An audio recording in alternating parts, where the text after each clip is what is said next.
Presumptive taxation यानी अनुमानित कराधान। कितनी भी टैक्स स्लेब रेट हो, कितना भी टैक्स लग रहा हो, उससे कोई मतलब नहीं है। इसका सीधा सा फंडा, अगर छोटा कोई बिजनेसमैन हो जिसका टर्नओवर 2 करोड़ से कम हो, वो सेक्शन 44 एडी में सीधा सीधा अपने ग्रोस रिसिप्ट का 8% प्रॉफिट दिखा के रिटर्न भर सकता है। और अगर वो डिजिटल मोड में सारे उसके पेमेंट होते हैं तो वो 6% ग्रोस रिसिप्ट का प्रॉफिट दिखा के रिटर्न भर सकता है।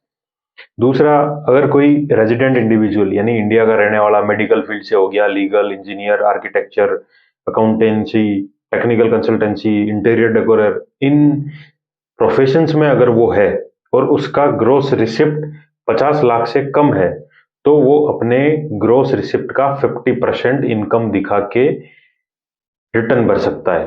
फिर बात आती है कि कोई ऐसा बिजनेस कर रहा है, ट्रक वगैरह हायर कर रहा है, लीज पे ले रहा है, वो अगर उसके पास एट ए टाइम एक समय पे 10 से कम कैरियर्स है, यानी 10 से कम उसके लीज पे या हायर पे लिए हुए हैं, तो वो अपनी इनकम पर महीना 4,500 4,500 रिटर्न भर सकता है। प्रिजेम्पटिव टैक्सेशन कंसेप्ट का रीजन क्या है कि कुछ छोटे व्यापारी हैं जो बुक्स ऑफ अकाउंट मेंटेन नहीं रख पाते, इनकम टैक्स की ऑडिट नहीं कर पाते, उनको सीधा सीधा बोल दिया गया है कि आप ग्रोस प्रॉफिट का 8% प्रॉफिट दिखा के रिटर्न भर दीजिए अगर आपका टर्नओवर 2 करोड़ से कम है।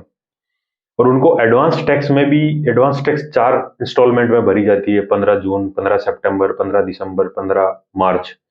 उनको उन सब में छूट देके 15